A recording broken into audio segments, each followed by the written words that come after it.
nous avons en face de nous, je crois que c'est pas un secret militaire, nous avons le village de la Croix. Le village de la Croix, oui. On dit aujourd'hui que ce serait le dernier jour avant de cesser le feu, mais ça on n'en sait encore rien. En tout cas, ça pourrait être une des dernières opérations. Que va-t-il se passer?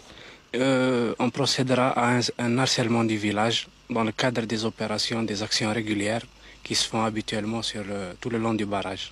Il est quelle heure maintenant? Il est 9h10. Et à quelle heure l'opération est-elle prévue? Ça va débuter à 9h30. Samedi 17 mars, presque 9h30, il fait encore très calme sur toutes ces montagnes et toutes ces vallées de la frontière algéro-tunisienne. Nous sommes sur le territoire algérien, à 2,5 km à peu près devant nous le barrage, juste derrière, à peu près à 3 km, le village de la Croix, qui est l'objectif de cette opération.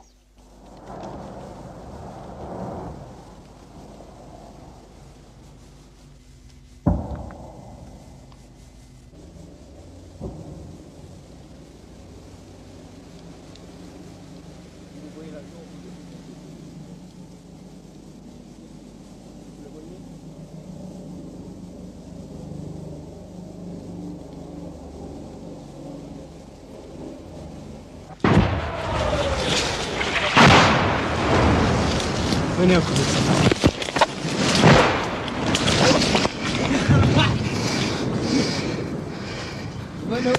Ah non, non.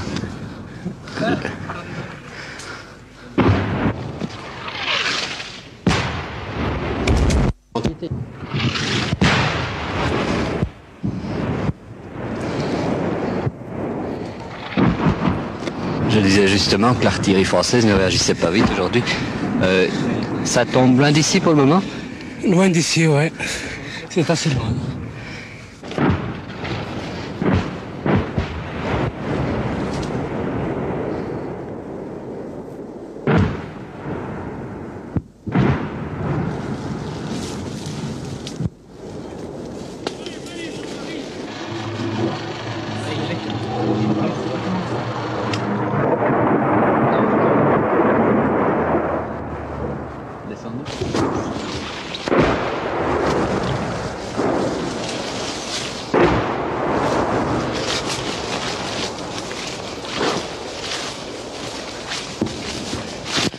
Eh bien, après avoir fait 2 km à travers les Djebel, en marche forcée et sous les obus, nous venons d'arriver maintenant à une pièce d'artillerie avancée, c'est un 75 je crois, où se trouve une équipe de la LN. J'avoue ne pas être fâché de pouvoir nous arrêter un petit peu parce que ce sont de terribles marcheurs.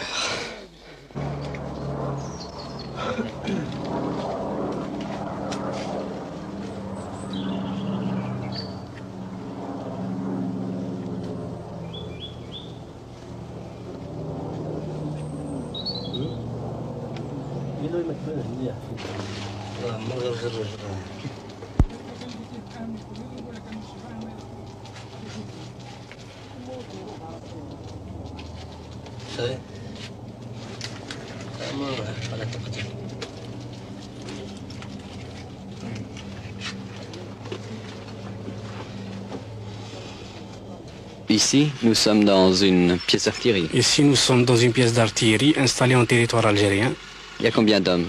Il y a une dizaine d'hommes. Et ça, c'est le chef de la pièce? Oui, c'est le chef Oui, de la pièce. je suis le chef de la pièce. Vous avez tiré beaucoup de coups depuis ce Oui, matin? nous avons tiré beaucoup de coups. 35 obus, de 10h30 jusqu'à 11h30. Espacé, sans doute pour ne pas être repéré. Intervalle. Intervalle, oui. Et maintenant, qu'est-ce qui va se passer? Maintenant, vous avez vu la réaction française avec des tirs d'artillerie et un survol d'aviation. Et maintenant, les avions sont partis, vous les avez vus. Vous avez entendu des tirs de notre DCA. Maintenant, l'accrochage peut être considéré comme terminé.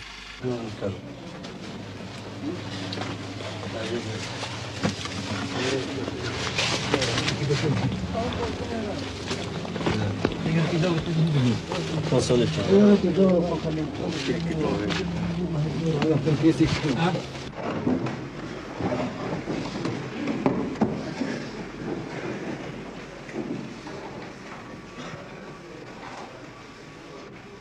نطلب من الجميع وقوف واداء الصمت ترحم على الشهداء رحمه الله.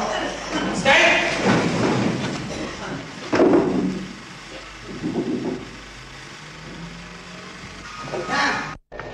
Combattants de l'ANF, aujourd'hui, le cessez-le-feu est proclamé. Le cessez-le-feu n'est pas encore la paix. La paix n'est pas encore l'indépendance et l'indépendance n'est pas la révolution. C'est dire que la lutte continue, plus âpre, plus complexe, plus subtile que jamais.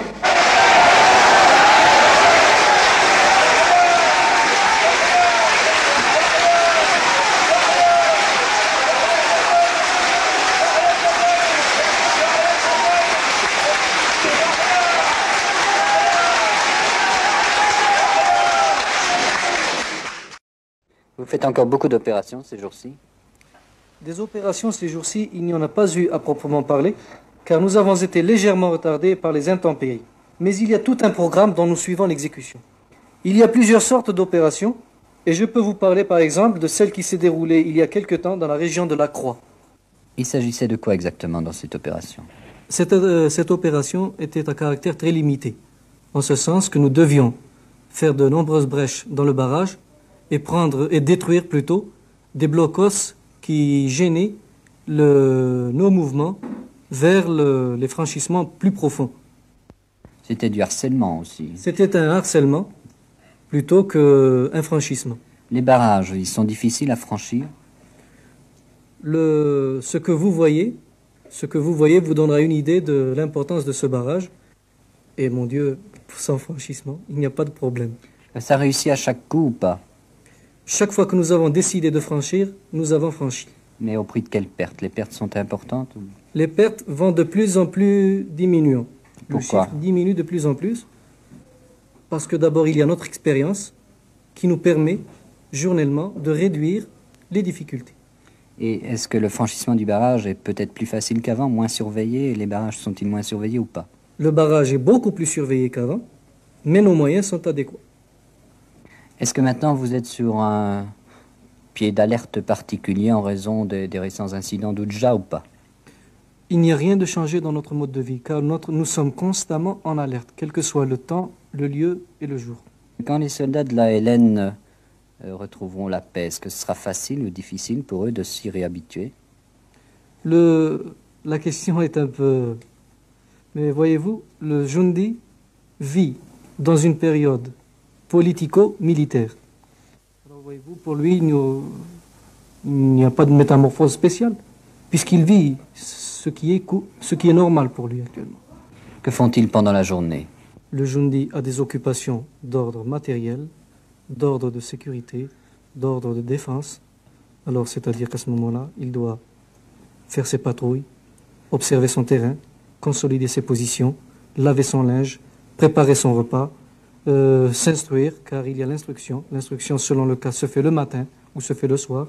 Il y a les cours de politisation et il y a les séances d'instruction ou de perfectionnement. Pourquoi combattez-vous?